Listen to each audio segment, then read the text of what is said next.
இயற்கையின் சீற்றம் இறைவனுடைய கோபம். இயற்கையின் சீற்றம் இறைவன் கோபம். அவர்கள் மீது யார் சீரழித்தார்களோ, சிங்கார சென்னை யார் சீரழித்தார்களோ அவர்கள் மீது பாதிக்கப்பட்டவருடைய குமுறல் சாபமும் இறைவனுடைய கோபமும் உண்டாகும். அத்தியாயம் 30:41. மனிதர்கள் கைகள் தேடிக்கொண்ட வினையினால் கடலிலும் தரையிலும் குழப்பம் தோன்றின. மனிதர்கள் கைகள் தேடிக்கொண்ட வினையினால் கடலிலும் தரையிலும் குழப்பம் தோன்றின. அவர்கள் திரும்பி வரும் பொருட்டு அவர் செய்தார்களே அவற்றில் சிலவற்றை அவர்கள் சுவைக்கும்படி செய்தான். இப்போ புரியுதா? தெளிவா இருக்கா? நீங்க செஞ்சதான்ப்பா, நீங்க சுவைக்கும்படி செய்யிருக்கேன். சிறிதளவு தான், அப்படி உடனுக்குடன் பிடிப்பதில்லை, காலம் விட்டு வைக்கிறான். அதுக்காக நம்ம செஞ்சதுலேருந்து சிறிதளவு அவர் செய்தார்களே அவருடைய சிலவற்றை சுவைக்கும்படி செய்கிறாங்க. திருந்துறதுக்காகவும் வருந்துறதுக்காகவும், இரண்டு பக்கம் திரும்பி மன்னிப்பு கேட்கறதுக்காகவும். அப்ப மனிதர்கள் கைகள் தேடிக்கொண்ட வினையினால் கடலிலும் தரையிலும் குழப்பம் தோன்றின. இன்னும் வானத்தை பக்கம் திரும்பல. இது வானம் உயர்த்தப்பட்டிருக்கு, விட்டு அதுலேயும் போய் என்ன செய்வாங்க? சீரழிச்சிருவாங்க. இப்போ இந்த பூமி சீரழிக்கப்பட்டிருக்குது, கடலும் என்ன செய்யுது? அல்ல சொல்றாங்க, கடல்ல எப்படி கடலை போய் குப்பையை கொட்டுறாங்களா? இயற்கைக்கு மாற செஞ்சுட்டு இருக்காங்களா? பூமியில எல்லாமே என்ன செய்யுது? இயற்கைக்கு மாற நடந்துட்டு இருக்கா இல்லையா? அப்ப மனிதனுடைய அறிவு எப்படி இருக்கு? இயற்கை அழிக்கிறதுலேயே இருக்கு. ஆனா என்ன செய்யறான்? தான் பெருமை கொண்டுட்டே இருக்கான். நாங்கள் நல்லா படிச்சுட்டோம், நிறைய விஞ்ஞானம் பெருகிருச்சு, அப்டேட் ஆகிட்டே இருக்கோம். அவ்வளவும் அப்டேட் எதுக்கு? அழிவு நோக்கி தான். எத்தனை அறிவாளி சேர்ந்தாலும் இந்த உலகத்துல எவ்வளோ ஒரு கண்டுபிடிப்பு இருந்தாலும் சரி, ஒரு துளி மண்ணு கூட கூடாது, குறையாது. இங்க என்ன படைக்க முடியும்? இதுல தான் வாழ்ந்துட்டு இருக்கோம். நம்ம இங்க இருக்கிறது அங்க கொண்டு வரோம், அங்க இருந்து கொண்டு வரோம். இப்படி மலையை உடச்சு இங்க கொண்டு வரோம், இங்க இருக்கிறது அங்க கொண்டு போறோமே தவிர ஒரு துளி மண்ணை கூட புதுசா படைக்க முடியாது. ஒன்று கூடவும் கூட குறையும் குறையாது. இறைவன் எப்படி படைக்க அந்த அமைப்புல தான் இருக்கும். கோலங்கள் மாற்றப்படுது, அவ்வளவுதான். இப்படி அவ எதை படைச்சானோ அப்படிதான் அந்த அமைப்புல தான் இருக்கும் இந்த உலகம். இதுல கோலங்கள் மட்டும் மாற்றப்படுது. அங்கிருந்து இங்கிருந்து அங்கேயும் மாற்றப்படும். அப்படிதானே? நம்ம உடலை படைச்சிருக்க இவன் கண் எங்க இருக்கும், காது எங்க இருக்கும், இல்ல மூக்கு எங்க இருக்கும், தலை எங்க இருக்கும், இதெல்லாம் அழகா படைச்சிருக்காங்க. கை இங்கே தான், கால் இங்கே தான் இருக்கும். மாற்ற முடியுமா நம்ம? இல்லை கை இருக்கிறதுல போய் காலை வச்சுக்கிறேன், கால் இருக்கிற கையை வச்சுக்க முடியுமா? உள்ளுறுப்புகள்லாம் ஒரு உறுப்பு படைக்க அமைப்பு படைச்சு அழகாக அமைப்பு படைச்சிருக்கு. இந்த அழகாக அமைப்பை மாற்ற முடியும்? நம்ம மாற்ற முடியாது. வரம் மீறி வாழ்ந்துட்டு இருக்கோம், அவ்வளோதான். எது எங்கே படைக்கும்போது அப்படிதான் இருக்கும். நம்ம வரம் மீறி வாழ்ந்துட்டு இருக்கோம். வரம் மீறும் போது நமக்கு நாமே அநியாயம் பண்ணிக்கிறோம், நம்முடைய சந்ததிக்கு அநியாயம் பண்றோம் இல்லையா? 16:61. அத்தியாயம் 16:61. இன்னும் மனிதர்கள் செய்யும் அக்கிரமத்துக்காக அல்லாஹ் அவர்களை பிடிப்பதாக இருந்தால், உயிரினங்களில் ஒன்றுமே பூமியில் விட்டு வைத்திருக்க மாட்டான். அவனான உடனே பிடிச்சிடும், ஒரே நேரத்தில் அழிச்சிடலாம். அப்படி இல்லை, இறைவன் கருணையாளன், இரக்கமுடையவன். ஆனால் ஒரு குறிப்பிட்ட தவணை வரை அவர்களை பிற்படுத்துகிறான். அவன் எந்த தவணை வச்சிருக்கான் அது வரைக்கும் பிற்படுத்துறான். அவரோட தவணை வந்து விட்டால் ஒரு கனவிட அவர்கள் பிந்தவும் மாட்டார்கள், முந்தவும் மாட்டார்கள். அந்த தவணை தான் மறைக்கப்பட்டிருக்கு ஒவ்வொருத்தருக்கும். ஒரு தனி மனிதனுக்கும் சரி, ஒரு சமுதாயத்துக்கும் சரி, தவணை மறைக்கப்பட்டிருக்கு. அது இறைவன் மட்டும் தான் அறிஞ்சவனா இருக்கான். ஆனால் தவணை வந்துட்டா ஒரு கனவு மிந்தவும் மாட்டார்கள், புந்தவும் மாட்டார்கள். இருக்கா இல்லையா? அப்போ இறைவன் எவ்வளவு கருணையாளமா இருக்கான். மன்னிச்சு வாழ வச்சிருக்கான், மன்னிக்க வேண்டி வாழ வச்சிருக்கான். நம்ம யாரும் தூய்மையாளர் கிடையாது. இருந்தாலும் இறைவனை செய்யறான், வேதத்தை கொண்டும் தூதரை கொண்டும் உபதேசங்களும் எச்சரிக்கையும் பண்ணிக்கிட்டே இருக்கான். ஆல்ரெடி ஆன்மா கொடுக்கப்பட்டிருக்கு. நம்ம மறந்துட்டோம், அதை மறுத்துட்டோம். மனசாட்சினா நமக்கு என்னன்னே தெரிய மாட்டேங்குது. நம்ம பாதிக்கப்படும் போது கேட்போம், உனக்கெல்லாம் மனசாட்சி இல்லைன்னு மற்றவங்களை கேட்போம். ஆனால் நாம செயல்படும் போது அந்த மனசாட்சி எங்க இருக்குன்னு தெரியாது. நியாய தீர்ப்பை பொய்ப்பிக்கிறான் பார்த்துக்கிட்டான்னு கேட்குறான். நியாய தீர்ப்பை பொய்ப்பிக்கின்றான் பார்த்துக்கிறான். நம்ம தான், வேற யாருமே கிடையாது. மனசாட்சியை மறுத்து வாழக்கூடியவங்களா நியாய தீர்ப்பை பொய்ப்பிக்கிறது. சரியா? அப்ப நம்ம இரண்டு பக்கம் திரும்பாம மனித பக்கம் திரும்பி சிஷியனாகவும் தொண்டனாகவும் ரசிகனாகவும் வாழ்ந்துட்டு இருக்க வரைக்கும் நாமளும் வரமீறி வாழ்ந்துட்டு இருக்கோம், அநியாயம் பண்ணிட்டு இருக்கோம். இப்படிதான் நம்ம வளர்க்கப்பட்டவங்க தானே. இந்த நடிகர்லாம் நம்ம வளர்த்தவங்க தான், தத்தெடுத்துக்கிட்டோம் தான். நடிகர்லாம் வளர்த்துக்கிட்டோம், இந்த கட்சிக்காரன்லாம் நம்ம தான் தத்தெடுத்துக்கிட்டோம். இப்படி இயற்கைக்கு மாற நம்ம தத்தெடுத்து வளர்த்து விட்டு கடைசி நம்ம அனாதை நிற்கிறோமா இல்லை? சொல்லுங்க. இன்னைக்கு யார் வந்து எந்த நடிகை வந்தாங்க? நடிகன்னா யாரு? நம்ம சின்ன பிள்ளைங்க சொல்ல நடிக்காரான்னு சொல்லுவோம். என்ன சொல்லுவோம்? நடிக்காத, அப்படி ஏமாத்தான்னு அர்த்தம். இப்போ நடிகனை யாரும் ஏமாற்றக்கூடியவங்க, அவங்க மேலே போயிட்டே இருக்கும். டிவி இல்லாத வீடியோ கிடையாது. என்ன செல்ஃபோனில் நம்ம என்ன பண்ணிட்டு இருக்கோம்?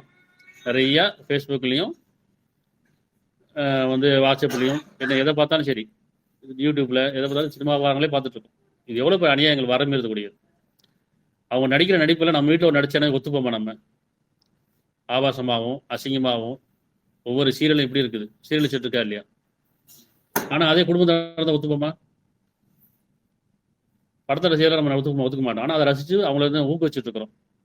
நீ யார் வந்தா கோடிக்கணக்கில் சம்பாதிக்கிறாங்க, இந்த பாதிக்க போகும்போது யார் வரா சொல்லுங்க. ஆனால் நம்ம என்ன செய்கிறோம், மதிமயந்து வாழ்ந்துட்டு இருக்கோம், மயங்கி போய் வாழ்ந்துருக்கோம். உலக வாழ்க்கை மதிமயக்கமின்றி வேறு இல்லைங்க. அதனால் நன்மைக்கு நம்ம துணை போகணும், தீமைக்கு போகக்கூடாது. நம்ம யாரும் ரசினாக இருக்கக்கூடாது, தொண்டனாக இருக்கக்கூடாது, சிசினாக இருக்கக்கூடாது. மனிதனாக வாழ்ந்தோன்னு சொன்னால் நம்ம பின்னாடி எல்லாரும் வருவாங்க. நம்ம பின்னாடி போகக்கூடாது. நம்ம எதுலையுமே இல்லை. நான் ஒரு மதத்துக்குள்ளே இல்லை, மதம் நம்மகிட்ட இருக்குது, தூக்கி எறிஞ்சா போதும். நம்ம மனசில் மதம் இருக்குது, தூக்கி எறிஞ்சா போதும். நம்மகிட்ட ஆசை இருக்குது, தூக்கி எறிஞ்சா போதும். மோகம் இருக்குது, தூக்கி எறிஞ்சா போதும். நம்மகிட்ட இருக்கு தூக்கி போட்டால் போதும். நம்ம எதுக்குள்ளேயுமே இல்லை, ஆனால் நம்ம இருக்கிற மாதிரி நடிச்சுக்கிறோம். அப்படின்னு நம்ம நினச்சிக்கிறோம். நம்மளை ஏதோ கட்டி போட்டிருக்கேன், நம்ம ஒரு மதத்தில் இருக்கேன், நான் ஒரு ஜாதியில் இருக்கேன், நான் ஒரு ஒரு அமைப்பில் இருக்கேன்னு நம்ம நினச்சிருக்கேன். எதுலையுமே நம்ம கிடையாது. மனசு தான் காரணம். தூக்கி போடலாம். எனக்கு மதம் தேவையில்லை, எனக்கு இந்த சினிமா தேவையில்லை, எனக்கு இந்த மோகம் தேவையில்லை, ஆசை தேவையில்லை, பொருள் ஆசை தேவையில்லை, எதுவுமே தூக்கி போடலாம். ஒரு மனிதனாக வாழணும்னு நினைச்சணும், அழகேசியலோட இருக்கு இல்லையா? அதனால நாம யார் பின்னாடி போவோம், நம்ம பின்னாடி எல்லாமே வரணும் அப்படின்னு சொன்னா நாம மனிதனா வாழ்ந்தா மட்டும்தான். அப்ப இறைவன் பக்கம் திரும்பி நம்ம இறைவன் மட்டும்தான் நம்ம பாதுகாக்க முடியும். அவனை தவிர யாரும் பாதுகாக்க முடியாது இல்லையா? இப்போ கடவுளை உணரணும், மதம் கடந்து கடவுளை உணரணும். கடவுள்லாம் யாரு? படைச்சவர், அவ்வளவுதான். அவனுக்கு மதம் கிடையாது. இயற்கை எதுக்காக படைக்கப்பட்டிருக்கு? நம்ம வாழ்றதுக்காக படைக்கப்பட்டிருக்கு. அப்ப என்ன செய்யணும்? இயற்கையோட ஒன்றி வாழ்றோமா? இல்லையே. இல்லை, இயற்கைக்கு மாறாத வாழ்றோம். இரவு பகல் படைக்கப்பட்டிருக்கு. எதுக்காக படைக்கப்பட்டிருக்கு? இரவு நீங்க இலைப்பாறுவதற்கும் ஓய்வெடுவதற்கும் நடி செலுத்துவதற்கும். ஆனா இரவு என்ன செய்யறோம்? பொழுது போக்கிட்டு தொழில் நைட் டியூட்டி போறோம், இல்ல அந்த இரவு வீணடிச்சிடறோம், பாக்கியங்கள்லாம் குறைஞ்சி போகுது. பகல் நம்ம கொடுக்கப்பட்டிருக்கு, பகல் என்ன செய்யறோம்? இறைவனுக்கு மாறா வாழ்ந்துட்டு இருக்கோம். படைக்கப்பட்ட நோக்கமே எல்லாம் வாழ்ந்துருக்கோம். மரணத்தை யாரும் தப்பிக்க முடியுமா? மரணம் வரும்போது உணர்றோம், அந்த உணர்வு எந்த பிரயோஜனமும் கிடையாது. ஒரு உயிர் போகும்போது, மரணம் வரும்போது, அடடா நம்ம இந்த உலகத்துல இப்படி வாழ்ந்துட்டோமே, இன்னும் கொஞ்சம் டைம் கொடுத்தா நல்லா இருக்குமே, முடியுமா? முடியாது இல்லையா? அதனால நம்ம வேதம் படிக்க படிக்க சிந்திக்க சிந்திக்க நம்ம வேதம் நமக்கு எல்லா பாருங்க, இத்தனை அவசரம் படித்தோம், இவ்வளவு நமக்கு என்ன சொல்லுது? இன்னூட்டப்படுது, உபதேசம் பண்ணுது இல்லையா? 16:15 மேலும் உங்களுக்கு பூமி அசையாது இருக்கும் போட்டு, மேலும் உங்களுடன் பூமி அசையா இருக்கும் போட்டு சொல்றோம். இந்த பூமி எது மேல இருக்கு? நீர் மேல இருக்கு. அப்படிதான் எல்லாம் தெரியும். சுத்தியில நீர் இருக்குது, பூமி வந்து நீருக்கு மேலதான் இருக்கு. இது ஆடாது இருக்கும் போட்டு, அசையாது இருக்கும் பொருட்டு அவன் அதன் மேல் உறுதியான மலைகளை உறுதியாக்கினான், மலைகளை நிறுத்தினான். அப்ப இந்த பூமி அசையா இருக்கும்போது மலையை நிறுத்தி வச்சிருக்கானா இல்லையா? எங்கெல்லாம் நிலநடுக்க வருது, அதிகமாக மலையை உடைச்சு பேத்து கொண்டாந்துருமா இல்லையா? எதுக்கு மலையை உடைக்கணும்? எதுக்கு இதை பேக்கணும்? அப்ப மலையை உடைக்கலாமா? உடைக்கூடாதான் சொல்லப்படுது. என்ன சொல்றது? உறுதியான மலைகளை நிறுத்தினான். இன்னும் நீங்கள் சரியாக வழி அறிவதற்காக அவன் ஆறுகளையும் பாதைகளையும் உண்டாக்கினான்.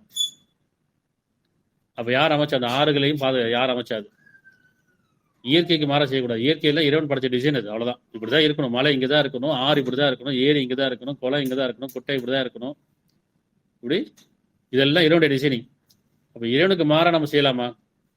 இன்னும் அவர்கள் அடையாளங்களையும் நட்சத்திரங்களை கொண்டு அவர்கள் வழிகளை அறிகிறார்கள். பூமியில வரும்போது என்ன செய்யறோம்? பாதைகள் காட்டுறேங்கிறான். மேல போகும்போது பிளைட்ல போகும்போது எது போறோம்? நட்சத்திரத்தை பார்த்தானே போறோம். நடுக்கடல்ல போகும்போது நட்சத்திரத்தை பார்த்தானே போறோம். அப்ப என்ன செய்யறேன்? அதையும் உங்களுக்கு வழியா வச்சிருக்கேங்கிறான். எவ்வளவு இயற்கையை பாருங்க, இறைவன் எப்படி அழகா படைச்சிருக்க. மனித வாழ்றதுக்காக வானங்கள்ல இருந்து பூமி வரைக்கும் உங்களுக்கு வழி அறிவிச்சிருக்கேங்கிறான், நீங்க வாழ்வதற்கு. இன்னும் அடையாளங்களையும் நட்சத்திரங்களையும் கொண்டு அவர்கள் வழி அறிகிறார்கள். அன்றையும் அல்லாஹ் உங்களுக்கு பூமியை விசாலமா ஆக்கியிருக்காங்க. அல்லாஹ் உங்களுக்கு பூமியை விசாலமாக்கி இருக்கிறேங்கிறான். ஆனால் சுருங்கி பூமியில சுருங்கி இடத்துல வாழ்றோம். எவ்வளவு இடம் சும்மா இருக்கு இல்லையா? ஏன் நம்ம போக மாட்டேங்கிறோம்? நம்ம இறைவன் நம்பி இல்லை, இயற்கை நம்பி இல்லை, பணம் நம்பி இருக்கோம், அறிவை நம்பி இருக்கோம், பொருளை நம்பி இருக்கோம், மனிதன் நம்பி வாழ்ந்துட்டு இருக்கோம். சரி பாங்க, விசாலமா இருக்குப்பா, கொஞ்சம் தூரம் போங்க, 1 ஏக்கர் 2 ஏக்கர் வாங்கிக்கிங்க, அதில் விவசாயம் பண்ணுங்க, அந்த விளைச்சல்ல வாழ்வோம் அப்படின்னா பயமா இருக்கு. ஏன் பயமா இருக்கு? அங்கெல்லாம் மனிதர் யாரும் இருக்க மாட்டாங்களே இல்லையா? அங்கே எப்படி நாங்கள் பள்ளிக்கூடம் இருக்காது, அங்கே ஆஸ்பத்திரி இருக்காது, இப்படி அங்கெல்லாம் வந்து நம்ம உறவுகள்லாம் இருக்காது அப்படின்னு சொல்லி பயப்படுறோம். எல்லாம் நம்மளை தேடி வரும். இப்படி தூய்மையான காற்று, தூய்மையான உணவு, தூய்மையான மனநிலை, தூய்மையான சூழல், அது விரும்புகிறோமா இல்லையா? அப்படி வாழ்ந்தா என்ன? அப்படிதான் இவன் வாழ சொல்கிறான். இன்னும் இடம் மிச்சம் நிறைய இருக்கு, இடம் இருக்கு, விரும்பினா போகலாம்.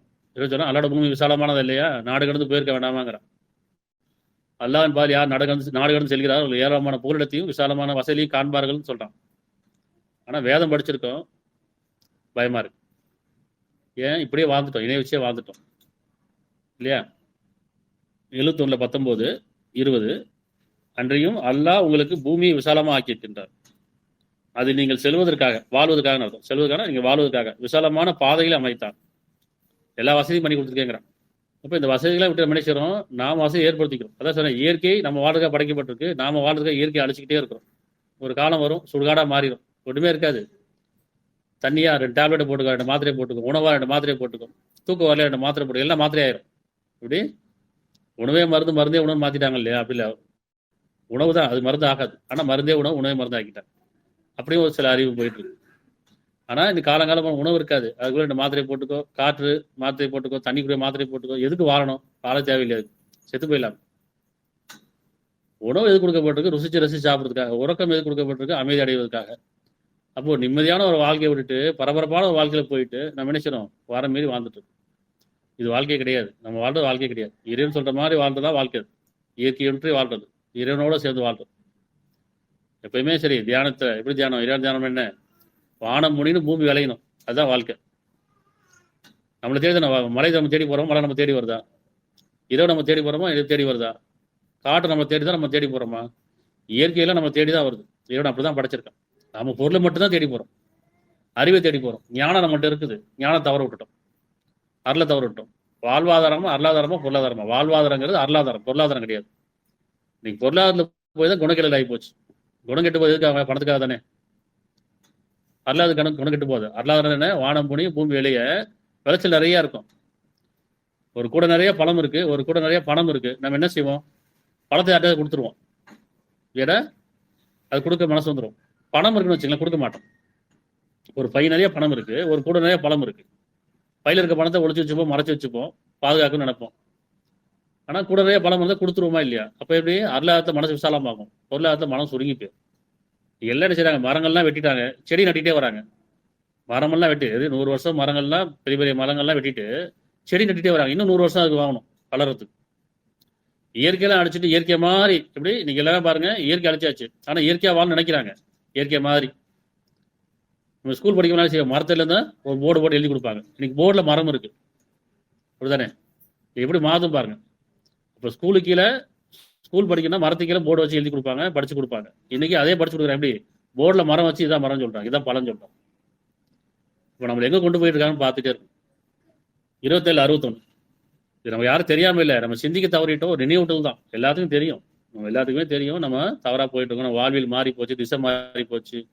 இயற்கை எது ஒண்ணுமே திசை மாறல. மனிதனை தவிர எந்த உயிரினமும் தான் மொழியை மாத்திக்கல, உணவை மாத்திக்கல, கலாச்சாரத்தை மாத்திக்கல, உணவை மாத்திக்கல. எல்லாமே இயற்கை படைக்கப்பட்டதெல்லாம் அப்படிதான் இருக்கு. எல்லா உயிரினமும் மனிதனை தவிர. மனிதன் தான் திசை மாறி போயிட்டோம், பாதை மாறி போயிட்டோம். 2761 இந்த பூமி வசிக்கத்தக்க இடமாக ஆக்கியவனும், இந்த பூமியை நீங்கள் வசிக்கத்தக்க இடமாக ஆக்கியவனும், அதனிடையே ஆறுகளை உண்டாக்கியவனும். திருப்பி ஆறுகள் வருது பாருங்க, வேதத்துல போட்டிருக்கா இல்லையா? ஆறுகளை உண்டாக்கியவனும், அதற்காக மலைகளை உண்டாக்கியவனும், இரு கடலுக்கிடையே தடுப்பை உண்டாக்கியவனும் யார்? நீங்களா? இரு நம்மகிட்ட கேட்கிறான். இந்த மலை நீங்க தான் வச்சீங்களாப்பா? நான் படிச்சா நீங்க படிச்சீங்களா? ஆறுகளை நான் உண்டாக்குனா நீங்க உண்டாக்குனீங்களா? இல்லையா? இரு கடலுக்கிடையே தடுப்பு உண்டாக்கியிருக்காங்க, யாருக்காவது தெரியுமில்ல? ஒரே கடல் தான், 2 விதமா தண்ணி இருக்கும், ஒரு உப்பு நீரும் ஒரு கசப்பும் இருக்கும். அதுக்கிடையே ஒரு தடுப்பு உண்டாக்கிக்கலாம், 2 ஒன்று கொண்டு சேராது. இவ்வளவு பெரிய அற்புதமான படைப்பாரு. அப்ப இந்த பூமியை வசிக்கத்தக்க இடமாக்கியவனும், அதனிடையே ஆறுகளை உண்டாக்கியவனும், அதற்கான மலைகளை உண்டாக்கியவனும், இரு கடற்கிடையே தடுப்பு உண்டாக்கியவனும் யார்? அல்லாவுடன் இறைவன் இருக்கின்றானா? இல்லை, அவர்கள் பெரும்பாலும் அறியாதவர்களாக இருக்கிறார்கள். வேதம் படிச்சா அறிய முடியும், வேதம் படிக்கவே இல்லை, சிந்திக்கவே இல்லை. அப்ப இயற்கை ஒரு அமைப்போட படைச்சிருக்காங்க, அந்த அமைப்போட நம்ம வாழணும். நமக்கு எந்த அதிகாரமும் கிடையாது. மலையை உடைக்கிறதுக்கோ, மரங்களை அழிக்கிறதுக்கோ, விளைநிலங்களை அழிக்கிறதுக்கோ, ஆறுகளை அழிக்கிறதுக்கு, எதையும் அழிக்கிறதுக்கு நமக்கு எந்த அதிகாரம் கிடையாது. அப்படி அழிக்கும் போது இறைவன் அது கட்டளையிட்டுருவான், அது நம்மளை அழிச்சிடும். அழிச்சுக்கிட்டு தான் இருக்கா இல்லையா? 42:30 அன்றையும் தீங்கு வந்து உங்களை அடைவதெல்லாம் அது உங்கள் கரங்களால் சம்பாதித்ததாங்கிற. எப்பயுமே சரி, நமக்கு ஒரு சின்ன துன்பம் வந்தாலும், கஷ்டம் வந்தாலும் சரி, அது சமுதாயத்தில் வந்தாலும் சரி, அது நம்ம கரங்களால் செஞ்சது தான். ஏன் எனக்கு இந்த கஷ்டம் கேட்கணுமா இல்லையா? நான் என்ன பாவம் செஞ்சேன், எனக்கு ஏன் இந்த கஷ்டம் வருது? இறைவன் சொல்ல அப்படி இல்லைப்பா, எந்த தீங்கு வந்தாலும் சரி, நோயோ வறுமையோ கஷ்டமோ துன்பமோ இயற்கை சீற்றமோ எது வந்தாலும் சரி, அது உங்கள் கரங்களால் சம்பாதித்ததுதான். எனினும் பெரும்பாலானவற்றை அவன் மன்னித்து விடுகிறான், மன்னித்து அருள் புரிகிறான்.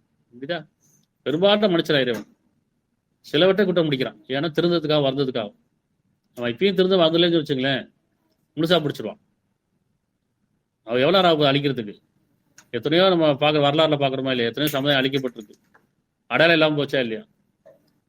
அப்படி அழிக்கிறது எவ்வளோ நேரம் ஆக போகுது? இருந்தாலும் கருணையாளன், இறைவன் கருணையாளன்.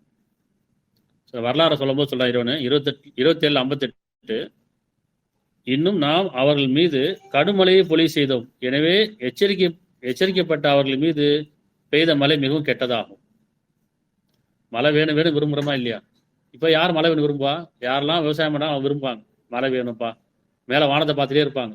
ஏன்? மழை பொழிஞ்சாதான் பூமி விலைன்னு தெரியும். ஆனால் நம்மளாம் என்ன செய்யறோம்? சிட்டியில் உட்காந்துக்கிட்டு மழை வந்தா பாவி மழை வந்துருச்சுப்பா, வியாபாரம் போச்சு, தொழில் போச்சு, வேலை போச்சு, படிக்க போக முடியல. எப்படி? மழையெல்லாம் வாழ முடியாது தெரியும். ஆனால் என்ன செய்யறோம்? மழை வந்துட்டால ஒரு நாளுக்கு 2 நாள் வந்துட்டாலும் எப்படா மழை நிற்கும், இந்த மழை எப்போதான் போகுமோ, மழை திட்டுறோமா இல்லையா? காலேஜ் சூரிய நமஸ்காரம் பண்றோம், உச்சி வெயிலுக்கு வரும்போது திட்டுறோம். அது மாதிரி நம்ம தேவையும் போது பயன்படுத்தி மற்ற நேரத்தில் சபிக்கிறோமா இல்லையா? அது மாதிரி யாருக்கு கட்ட மழையா இருக்குது, இன்னும் நாம் அவர்கள் மீது கடுமழையை பொழிய செய்தோம். எனவே எச்சரிக்கப்பட்ட அவர்கள் மீது பெய்த மழை மிகவும் கெட்டது. இப்ப கெட்ட பெஞ்சது, மழை பெஞ்சு கெட்டதா நல்லதானா? யாரு கெட்டது? வரம் மீறவர்கள் கெட்டது. நம்பிக்கணும் நல்லது. சொன்ன மாதிரி எல்லாத்தையுமே அடிச்சுட்டு போயிடுச்சு, எல்லா கழிவையும் நீக்கிட்டு போயிடுச்சு. புதுசா படைக்கப்பட்டிருக்கு. இது யாருக்கு தெரியும்? நன்மையாளர்களுக்கு, நன்மை விரும்பக்கூடியவர்களுக்கு நமக்கு தெரியும். இது இப்போ மண்ணு சுத்தமாயிருச்சு, காற்று சுத்தமாயிருச்சு, தண்ணீர் சுத்தமாயிருச்சு இல்லையா? ஆனா இந்த வேதம் புரியாதவங்க என்ன சொல்லுவாங்க? எல்லாத்தையும் அநியாயமா அடிச்சுட்டு போயிருச்சுப்பா, எல்லாம் நஷ்டமாயிருச்சு சொல்றோமா இல்லையா? 13:17 அவன்தான் வானத்திலிருந்து மலை இறக்குகிறான். அவன் தானே யாரு? இறைவன். நம்மளை யார் படைத்தானோ அவன்தான் வானத்திலிருந்து மலை இறக்குகிறான். அப்பால் ஓடைகளாக அவற்றின் அளவும்படி தக்க ஓடபடி செய்கின்றான். பாருங்க, ஓடைகள் வருது, ஆறுகள் வருது, மலைகள் வருது, கடல்கள் வருது. இதெல்லாம் யார் படைச்சது? வேதம் தெளிவா சொல்லுதா இல்லையா? அவன்தான் வானத்திலிருந்து மலை இறக்குகிறான். அப்பால் ஓடைகளை அவற்றின் அளவுபடி தக்கபடி ஓட செய்கின்றான். அவ்வெள்ளம் நுரை போல் மேலே சுமந்து செல்கிறது. எப்படி?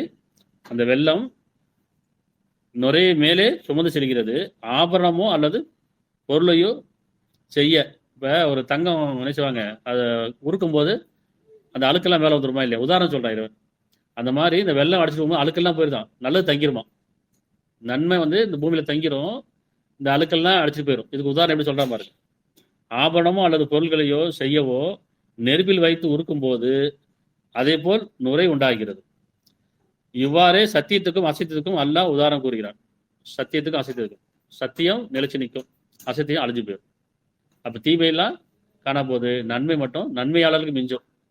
அழுக்கு நுரை அழிந்து போய்விடுகிறது. ஆனால் மனிதர்களுக்கு பலன் அளிக்கக்கூடியதோ பூமியில் தங்கி விடுகிறது. இவ்வாறு அல்லாஹ் ஓமை கூறுகிறான். புரியுதாப்ப? கெட்டதெல்லாம் அடிச்சுட்டு போயிடுச்சு. இப்ப எது இருக்கும்? மண்ணு மாடா இருந்தது, பூசா படைச்சாச்சு. காற்று பூசா படைச்சாச்சு. நீர் தூய்மையாயிருச்சு. மனிதனுடைய மனமும் தூய்மையாச்சு. யாருக்கு? நம்பிக்கொண்டவங்களுக்கு, வேதம் புரிஞ்சவங்களுக்கு மட்டும்தான். சரியா? அதனால இயற்கைக்கு மாற நம்ம வாழக்கூடாது, இயற்கை ஒட்டி வாழணும். இறைவன் எந்த நோக்கத்தில் நம்ம படைத்தாலும் அந்த நோக்கம் தான் வாழணும். அப்ப இரவு பகல் மரம் மீறக்கூடாது. இரவு உங்களுக்கு ஓய்வு எழுவதற்கும் நடி செலுத்துவதற்கும், பகல் நீங்க உழைப்பதற்கும் அழகை செயல்படுவதற்கும் யாரும் சொல்லியிருக்கிறான். அப்ப எப்படி வாழணும்? நம்ம வானம் ஒளிய பூமி வேலையை வாழணும். எதை நீங்கள் விதைத்தீர்களோ அதை தவிர உண்ணாதீர்கள். எதை நீங்கள் அறுத்தீர்களோ அதை தவிர உண்ணாதீர்கள். எதை நீங்கள் பறித்தீர்களோ அதை உண்ணாதீர்கள். இதுதான் தூய்மையானது. நாம எதை பறிக்கிறோமோ, நாம விளைய வச்ச எதை பறிக்கிறோமோ அதுதான் தூய்மையானது. எதை நம்ம விளைச்சு அறுவடை செஞ்சோமோ அது தூய்மையானது. எதை நம்ம வளர்த்து எதை நம்ம அறுத்து சாப்பிட்றோம் அது தூய்மையானது. மற்றெல்லாம் அசுத்தமானதுதான். ஏன்னா அதுல அறிவு கலந்துருக்கு, பெருமை கலந்துருக்கு, போராமை கலந்துருக்கு, போட்டி கலந்துருக்கு, இடமோசம் இருக்குது, கலப்படம் இருக்குது. இன்னைக்கு உணவு தூய்மை இல்லாமல் போச்சா இல்லையா? மண்ணை மாடாக்குது யாரு? விவசாயிங்க என்ன செஞ்சாங்க? விவசாயம் தான் கடவுள்னு சொல்றோம். கடவுள் எப்படி தப்பு பண்ணுவாரு? எப்படி? விவசாயம் தான் தெய்வம் சொல்லிட்டு இருக்காங்க இல்லையா? விவசாயம் பண்ணும்போது செய்றாங்க, விவசாயத்துல மருந்து போட்டு விவசாயம் பண்றாங்க. அப்ப அநியாயம் யார் செய்யறது? இப்ப இறைவனா மனிதரா? நான் பொருளுக்கு ஆசை போட்டு அதிகமாக விளைச்சல் வேணும், அதிக போகம் எடுக்கணும், மருந்து போடுறோமா இல்லையா? அன்னைக்கெல்லாம் என்ன இருந்துச்சு? ஒரு 2 போகம் 3 போகம் போடுவாங்க. ஒவ்வொன்றுக்கும் ஒரு காலம் இருக்குது. பயிரிடுற காலம் இருக்குது, விவசாயம் பண்ற காலம் இருக்குது. இப்ப அப்படி கிடையாது. எல்லா காலத்தையும் எல்லாமே வேணும். ஏன்னா அவ்வளவும் பணம் வேணும். எனக்கு பணம் ஆக்கிட்டாங்க, பொருளாக்கிட்டாங்க. பண்டமாற்றம் இருக்க வரைக்கும் நியாய உணர்வு இருந்துச்சு. எப்போ பணமாற்றம் மாறிச்சோ வரம்பீர ஆரம்பிச்சு. அப்படித்தானே? அப்ப எல்லாருமே தப்பு பண்றோம். விவசாயத்திலிருந்து, மருத்துவத்திலிருந்து, ஆட்சியாளர்லேருந்து, ஆன்மீகவாதிலிருந்து எல்லாருமே வரம்பீறி தான் வாழ்ந்துட்டு இருக்கோம். எல்லாருமே சுயநலவாதியாக தான் இருக்கும். தான் வாழ்றதுக்கு பிறருக்கு எடுத்துக்கிட்டு இருக்கும். அப்ப எல்லாரும் வேதம் படிக்கணும். இரண்டு திரும்பி எல்லாரும் ஒரு நாள் இறந்து போயிடுவோம். எவ்வளவு பெரிய பெரிய பாக்குறோமா இல்லையா? பெரிய பெரிய அரசியல்வாதிகளும் பெரிய பெரிய கோடீஸ்வரங்க யாரும் இறக்காம இல்லை. ஆனா போகும்போது எதுவுமே கொண்டு போகல. பெரிய பெரிய நாட்டு அதிபர்கள் என்ன செஞ்சாங்க? போகும்போது கொண்டு போனாங்களா? இந்த நாடு எனக்கு தான் சொந்தம், நான் தான் ஆட்சியாளர் சொன்னாங்க, போகும்போது கொண்டு போனாங்க இல்லை. இப்போ நமக்கு ஏன் ஒரு பாடம் கத்துக்க மாட்டேங்கிறோம்? நம்ம யாருக்கும் துரோகம் பண்ணாம, யாருக்கும் அநியாயம் பண்ணாம, நான் தூய்மையான ஒரு வாழ்க்கை வாழணும் அப்படின்னு எதுவும் பூமி விசாலமா இருக்குன்னு சொல்றான். நீங்க நாடு கடந்து போங்கிறான். போங்க, எல்லாம் விசாலமா இருக்கு, வாங்க, நான் உங்களுக்கு கொடுக்குறேன், வாழ வைக்கிறேன், என்னை நம்பி வாங்குங்கிறான். நம்ம என்ன சொல்றோம்? அறிவை நம்பி, படிப்பை நம்பி இங்கே இருந்துட்டு இருக்கோம். படிப்புனா என்ன? முதல்ல கல்வினா என்ன? எதை கத்துக்கணும்? வாழ்வாரத்தை கத்துக்கணும். ஆனா பணம் சம்பாதிக்க மட்டுமே கத்துக்கிறோம், பிறரை கெடுக்க மட்டும் கத்துக்கிறோம். இப்படி அது ஒரு படிப்பு சொல்லி தராங்க. இப்படிதான் நீ படிக்கணும், இப்படிதான் நீ வாழணும், இப்படிதான் தொழில் கல்வி இல்லையா? அப்ப இறைவன் என்ன சொல்றேன்? நீங்க வரமீறா வாழுங்கப்பா, உங்களுக்கான ஒரு இடம், ஒரு இருப்பிடம், அதுல நல்ல நீர், நல்ல காற்று, நல்ல தூய்மையான உணவு, அவ்வளவுதான். பாருங்க, ஒரு நெல் வேச்சோம்னா எவ்வளவு வருது? விசாலமா நெல் தரானா இல்லையா? ஒரு மரம் வேச்சோம்னு சொன்னா அது காலங்காலம் பழம் தந்துக்கிட்டே இருக்கு. 2 கோழி வாங்கி விட்டோம்னு சொன்னா அது முட்டை போடுது, குஞ்சு பொரிக்குது, அது வந்துகிட்டே இருக்கும். ஆடு வளர்த்தோம்னா சரி, மாடு வளர்த்தாலும் சரி, எது வளர்த்தாலும் சரி, அது குட்டி போட்டு விளைஞ்சிட்டே இருக்கும். அப்ப எது நம்ம முதல்ல விதைக்கிறோமோ அது நமக்கு, நம்மளோட சந்ததிக்கும். ஒரு பழம் இருக்குன்னா பழம் சாப்பிட்டா அது நமக்கு, அந்த கொட்டை யாருக்கு? அந்த விதை யாருக்கு? வித்து யாருக்கு? சந்ததிக்கு. கோழி நமக்கு, முட்டை சந்ததிக்கு இல்லையா? ஆடு நமக்கு, குட்டி சந்ததி. இப்படி விளைஞ்சிக்கிட்டே இருக்குங்கிறான். இவன் விளைச்சல்ல வாழுங்கிறான். நம்ம என்ன சொல்ல? உளைச்சல்ல வாழ்ந்துட்டு இருக்கோம், மன உளைச்சல்லையும் உடல் உளைச்சலையும் வாழ்ந்துட்டு இருக்கோம். உழைக்கவே தேவையில்லை, களைப்பே தேவையில்லை. இருந்த இடத்துல நம்ம சுத்தியும் நாம எங்க இருக்கிறோமோ அந்த இடத்துல அதை சொர்க்க வாழ்க்கை. நாம இருக்க இடத்துல கை கிட்டதோட இருக்கணும். அப்படி பறிச்சு சாப்பிடணும், இப்படி விதைச்சு சாப்பிடணும், இப்படி அறுத்து சாப்பிடணும், இப்படி அப்படி ஒரு வாழ்க்கை நம்ம விரும்பணும். சரியா? 8:25 வேதனை 8:25 மேலும் வேதனைக்கு பயந்து கொள்ளுங்கள். உங்களுக்கு காமிக்கிறது எல்லாமே சின்னதுதான், வந்து அடையக்கூடிய பெருசா இருக்கும். அதனால வேதனைக்கு பயந்து கொள்ளுங்கள். அது உங்களில் அநியாயம் செய்வதை மட்டும்தான் குறிப்பாக பிடிக்குமதில்லை. அப்படின்னா புரியுதாப்ப? உங்களில் அநியாயம் செய்வர்களை மட்டும்தான் குறிப்பாக பிடிப்பதில்லை, கூட தான் உங்களையும் பிடிக்குங்கிறான். அதனால நம்ம எங்க வேலைக்கு போகணும்? விசாலமா எடுத்து வாழ போயிடும். இப்படி இவரேனுடைய வாழ்க்கையில வந்து விவசாயம் பள்ளத்தாக்கு போனாங்க, அங்க இரவு தோட்டத்துறவுல வாழ வச்சோம். இப்போ பூமி விசாலமா இருக்கு, நம்ம ஏன் போக மாட்டேங்கிறோம்? பயப்படுறோம். இணை வச்சுதான் வாழ நினைக்கிறோம். இறைவன் நம்பி வாழல, இணை வச்சு வாழ்ந்து நினைக்கிறோம். அறிவையும் பொருளையும் படிப்பை நம்பிக்கை தான் வாழ நினைக்கிறோம். இறைவன் சொன்ன, என் பக்கம் திரும்புப்பா, பூமி விசாலமா இருக்கு, வானம் விசாலமா இருக்கு, பூமி விசாலமா இருக்கு, கடல் விசாலமா இருக்கு. இப்படி உங்களை நான் வாழ வைக்கிறேன், நீ வாழ நினைக்க வேண்டாம். நம்ம நினைக்கிறோம் நான் வாழ போறேன், நான் வாழ்ந்து காட்டுறேன். இறைவன் தான் நம்ம வாழ வச்சிருக்கானா இல்லையா? அதனால வேதனைக்கு பயந்து கொள்ளுன்னு சொன்னேன். இப்ப பார்த்ததெல்லாம் சின்னதுதான். நம்ம பார்த்தது, இது வரைக்கும் பார்த்தது, இப்ப பார்த்துட்டு இருக்குது, இன்னும் வரப்போது எல்லாமே சின்னதான். இன்னும் வரப்போறது பெருசா இருக்கணும். அது உங்களில் அநியாயம் செய்வதை மட்டும்தான் குறிப்பாக பிடிக்கும் என்பதில்லை. அல்லாஹ் தண்டனை அளிப்பது கடுமையான என்பதை அறிந்து கொள்ளும் இல்லையா? அதனால நாம இரண்டு பக்கம் திரும்பி இன்னும் இந்த கூட்டத்தோட கூட்டமா வாழாம, நாம விசாலமான பூமி இருக்குது, யாரெல்லாம் இரவு நம்புறாங்களோ, இயற்கையை நம்பி, இறைவன் நம்பி இயற்கையோட சேர்ந்து வாழணும்னு விருப்பம் வச்சிருக்கவங்க தப்பிச்சுக்கலாம்.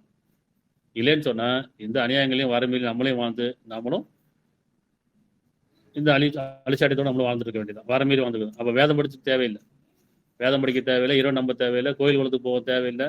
இதெல்லாம் வெறும் சடங்காவே இருக்கும். சடங்கா இருக்கக்கூடாது, சத்தியமா இருக்கணும்.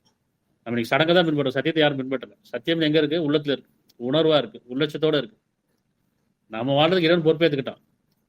11:6 இன்னும் தேவையில் நிறைவேற்றி தர அல்லாஹ் பொறுப்பேற்றுக் கொள்ளாத எந்த உயிரினும் பூமியில் இல்லை. இறைவன் வாக்களிக்கிறான். இப்படி இன்னும் உங்கள் தேவைகளை நிறைவேற்றி தர நான் பொறுப்பேற்றுக் கொள்ளாத எந்த உயிரினும் பூமியில் இல்லைன்னு இறைவன் வாக்களிக்கிறான். யார் நம்புறாங்களோ அவங்களுக்கு உண்டு. அவை வாழும் இடத்தையும் அவை அடங்கும் இடத்தையும் அவன் அறிகிறான். இவை அனைத்தும் அவன் தெளிவான புத்தகத்தில் இருக்கின்ற பதிவேட்டில் இருக்குங்கிறான். எப்படி பதிவேட்டில் இருக்கு பாருங்க. அவன் வீழ்ச்சிங்கிறான். எப்படி ஒரு கரு உண்டாகும் போது தாய்மொழியில பால் இல்லை, அந்த குழந்தை பிரசவமான ஒரே ஒரு சத்தத்துக்கு தாய்மொழி பால் சுரக்குதா இல்லையா? இது ஒரு ஆதாரம் இருக்கா இல்லையா? எவ்வளவு பெரிய ஆதாரம் பாருங்க. அது வரைக்கும் தாய்மொழியில பால் கிடையாது. குழந்தை பெற்ற உடனே, குழந்தை பிறந்த உடனே ஒரு சத்தத்துக்கு அந்த தாய்மொழியில பால் சுரக்குதா இல்லையா? அப்ப இறைவன் என்ன சொல்றான்? நான் பொறுப்பேற்றுக் கொண்டேங்கிறான். உணவுக்கு நான் பொறுப்பேற்றுக் கொண்டேன். இந்த மாதிரி ஒவ்வொரு உயிரினத்துக்கும் சரி. அப்ப தேவை நிறைவேற்றித்தால் அல்லாஹ் பொறுப்பேற்றுக் கொள்ளாத எந்த உயிரினும் பூமியில் இல்லை, அவன் பொறுப்பேற்றுக்கிறேன். நீங்க என் பக்கம் திரும்புங்க, நான் வாழ வைக்கிறேன். நீங்க வாழும் இடத்தையும் அடங்கிடத்தையும் அவன் அறிகிறான். இவன் நிலையா, இவன் தெளிவான அவன் புத்தகத்தில் இல்ல இருக்கிறான்.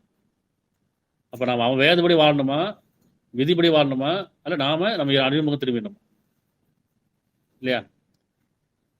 இப்ப வரலாறுல நம்ம எவ்வளவு அழிவை பார்க்கிறோம். உதாரணத்துக்கு இன்னொரு வரலாறு பாருங்க. 7:33, 133, 7:133. ஆகவே அவர்கள் மீது கனமழையும் வெட்டுக்கிளையும் பேனையும் தவளையும் இரத்தத்தையும் தெளிவான அத்தாட்சிகளை அனுப்பி வைத்தோம். வரம்பேறக்கூடியவங்களுக்கு நம்ம பார்க்குறோம். இடையில பார்த்தோம் இல்லையா, வெட்டுக்கிளிலாம் அப்படியே பறந்து பறந்து விவசாய நிலத்தான் அழிச்சிச்சா இல்லையா? வேதத்தில் இருக்கு பாருங்க. என்ன சொல்றேன்? அவர்கள் மீது கனமழையும் வெட்டுக்கிளியும் பேனையும் தவளையும் இரத்தத்தையும் தெளிவான அத்தாட்சிகளை அனுப்பி வைத்தோம். ஆனால் அவர்கள் பெருமடித்து குற்றம் புரிந்து சமூகத்தாராக ஆக்கியிருந்தனர். யார் மீது யார் பெருமடித்து குற்றம் புரிந்தார்களோ அவர்கள் மீது இறைவன் இந்த மாதிரி வேதனை ஏற்படுத்துங்கிறான். இப்போ நம்ம கேள்விப்பட்டோமா இல்லையா?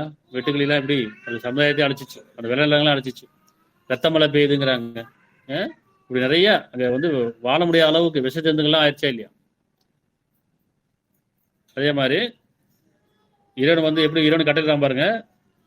11:44, பின்னர் பூமியே உன் நீரை விழுங்கிவிடு, பூமியே உன் நீரை விழுங்கிடு, வானமே நிறுத்திக்கொள். இறைவனுடைய கட்டளை வராமல் வானம் நிறுத்தாது, பூமி உரியாது. அப்படி உரியாத போது தான் இந்த இயற்கை சீட்டத்தில் நம்ம தத்தளிச்சுட்டு கிடக்கிறோம். இறைவன் எப்போ கட்டளை வருதோ வானம் நிறுத்திக்கும். எப்படிதான் பூமியே உன் நீரை நீரை விழுங்கிவிடு, வானமே நிறுத்திக்கொள் என்று சொல்லப்பட்டது. நீரும் குறைந்தது, காரியம் முடிந்தது, ஜோதி மலையின் மீது அது தங்கியது, அநியாயம் செய்யும் மக்களுக்கு அழிவுதான் என்று கூறப்பட்டது. இதெல்லாம் வரலாறுல பார்க்கறோம் இல்லையா? இன்னைக்கு மழை பெய்ய மாதிரி செய்யறோம், வெள்ளம் மழை வேணும் விரும்புகிறோம், வெள்ளம் வர மாதிரி செய்யறோம். எப்படா மழை நிற்கும்? எங்கே பிரார்த்தனை பண்ணுறோம் நம்ம? பூமி எப்படி உரியும்? அன்னைக்கு எல்லாமே மண்ணாக இருந்தது, மண் நினைச்சா பூமி உரிஞ்சிச்சு. இன்னைக்கு எல்லாம் சிமெண்ட் போட்டு தாரம் போட்டு எல்லாம் நினைச்சிடும், மூடி வச்சாச்சு. பூமி உரியறதுக்கு தண்ணி உரியறதுக்கான வழியும் கிடையாது, தண்ணி போகிறதுக்கான வழியும் கிடையாது. எல்லாமே நம்மளை சூழ்ந்து தான் இருக்குது. நம்ம ஏரியா சொல்லிட்டே இருக்கும். அது ஒரு நாள் நம்ம ஏரியான்னு சொல்லுது, எங்கள் ஏரியான்னு சொல்லுது. ஏரியில எங்கே? இப்போ ஏரின்னா என்ன அர்த்தம்? ஏரினா அது தண்ணி தேங்கக்கூடிய இடமா இருக்கு. தண்ணி தேங்குற இடத்த வீடை கட்டி வச்சிடறோம், ஃப்ளாட்டை போட்டு வித்துடுறாங்க. அநியாயக்காரம் தானே இதெல்லாம். நம்ம இடம் வாங்கவே செய்யணும். இது ஏரியா, இது குளமா, இது குட்டையா, எப்படி இது அப்புறம் கொடுக்குறாங்க பார்க்கணுமா இல்லையா? இப்போ எப்படி நம்ம வந்து ஒவ்வொரு வாட்டியும் நம்ம சிந்திச்சு நம்ம வாழ்க்கையில் பார்க்குறோமோ, நம்ம வாழும் இடத்தையும் அப்படி பார்க்கணும். நம்ம வரம்பீறக்கூடாது. வரம்பீட்டு போகிறாங்க. நாம் இறைவனுக்கு பயந்து இதெல்லாம் வந்து இயற்கைக்கு மாறானது, இயற்கைக்கு புறமானது அப்படின்னு சொல்லி நம்ம சந்ததிக்கு நம்ம வாழ்க்கையை பார்க்கணும். சரியா? நம்ம இன்னைக்கு இருந்தும் போயிடுவோம். நம்ம சந்ததிக்கு என்ன விட்டு போக போகிறோம்? இப்போ சுடுகாடு தான் விட்டு போக போகிறோமா? அப்போ விளைநிலங்கள் இல்லை, விளைச்சல் கிடையாது, நதி நீர் கிடையாது, உணவு கிடையாது, வெறும் பணம் மட்டும் சேர்த்து வச்சு என்ன பண்ண போகிறோம்? வெறும் பணத்தை என்ன செய்ய முடியும்? பார்க்குறோம்ல, எவ்வளோ பேர் பணம் வச்சுட்டு கடைசியில் உணவுக்கே இல்லாமல், தண்ணி இல்லாமல், சாப்பிட முடியாமல் அவசரப்பட்டால் பார்க்குறோமா இல்லையா? அப்போ அது உங்களுக்கு பயனளிக்காதுங்கிறான். சரியா? அதனால் 10:25 மேலும் அல்லாஹ் சமானமிக்க வாழ்வெடுத்தன்பால் அழைக்கின்றான். மேலும் அவன் நாடியோர நேர்வழி செலுத்துகிறான். யார் இறைவன் பக்கம் திரும்புறாங்களோ சொல்றான், சமானமிக்க வாழ்வெடுத்து மாதிரி என் பக்கம் திரும்புங்க, நான் உங்களுக்கு சமானமான வாழ்க்கை வழியை அமைச்சுக்கிறேங்கிறான். இம்மையிலையும் மறுமையிலையும் மன அமைதி பெற மாதிரி, ஆறுதல் பெற மாதிரி, அப்படி சமானமிக்க வாழ்வெடுத்தன்பால் அழைக்கின்றான். இன்னும் அவன் தன்னை நாடியோர் நேர்வழி செலுத்துகின்றான். அவனே உங்களுக்கு பூமியை வசதியாக ஆக்கினான். ஆகவே அதன் பல திசைகளில் சென்று அவனுடைய பாக்கியங்களில் வாழுங்கள்.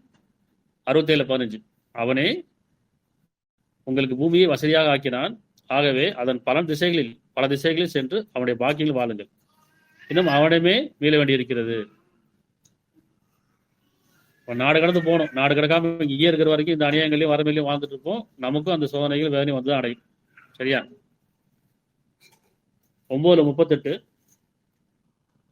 அத்தியாயம் 9:38 இறை நம்பி கொண்டவர்களே, அல்லாவின் பாதையில் வாழுங்கள் என்று உங்களுக்கு சொல்லப்பட்டால், இறைவன் எப்படி அறிவிச்சானோ அப்படி வாழுங்கள் என்று சொல்லப்பட்டால், நீங்க பூமியின் பக்கம் சாந்தி விடுவதில்லை, உங்களுக்கு என்ன நேர்ந்து விட்டுன்னு கேட்கிறேன். மறுமையை விட உலக வாழ்க்கையை கொண்டு நீங்கள் திருப்தி அடைந்து விட்டீர்களா? மறுமைக்கு முன்பு உலக வாழ்க்கை என்பது மிகவும் அற்பமானது. அல்லாவுடைய பாதையில வாழுங்கிறான். அல்லா அறிவிச்ச மாதிரி பூமி விசாலமா இருக்கு, நாடு கடந்து போங்க, அங்கே ஏராளமான புகழத்தையும் விசாலமான வசதியை நீங்க காண்பீங்கன்னு இவருடைய வாக்காரு. இந்த வாக்கு மீது வேத்து யார் நம்பிக்கொள்றாங்களோ அவர்கள் இரவு நாள் வாழ வைக்கப்படுவார்கள். இல்லைன்னா நான் வாழ போறேன், நான் வாழ்ந்து காட்டுறேன்னா போயிட்டே இருக்கீங்கிறான். நீங்க வாழ்ந்து பாருங்க, வாழ்ந்து காட்டுங்க இரவுன்னு சொல்றான். நீங்களும் வாழ்ந்து பாருங்க, வாழ்ந்து காட்டுங்க. சரியா? 4:100 இன்னைக்கு நம்ம திருத்தலேன்னு சொன்னா, திருத்தலேன்னு சொன்னா நாம இப்படிதான் வாழ வேண்டியதா இருக்கும். இல்லை அவரவர் இயற்கையை விட்டு இறைவன் சார்ந்து வாழ்ந்தோம்னு சொன்னா பணம் பொருள் தேவையில்லை, அருளும் ஞானமும் வேணும், இறைவனுடைய பாக்கியம் வேணும். சரியா? 4:100 இன்னும் எவர் அல்லாவின் பாதை நாடு கடந்து செல்கிறார்களோ அல்லாஹ்வுடைய பாதையில் அல்லாஹ்வை நம்பி, இறைவன் நம்பி, படைச்சவன் நம்பி யார் நாடு கடந்து செல்கிறார்களோ அவர்கள் பூமி ஏராளமான பொருளிடத்தையும் விசாலமான வசதியை காண்பார்கள் சொல்லும். இது இறைவனுடைய வாக்கு. வாழ வச்சு தான் இருக்கான். இப்படி வாழ வச்ச வரலாறும் இருக்குது. இப்ராஹிம் நபி பேசுறாங்க, விவசாயமில்ல பள்ளத்தாக்கு போனாங்களா இல்லையா?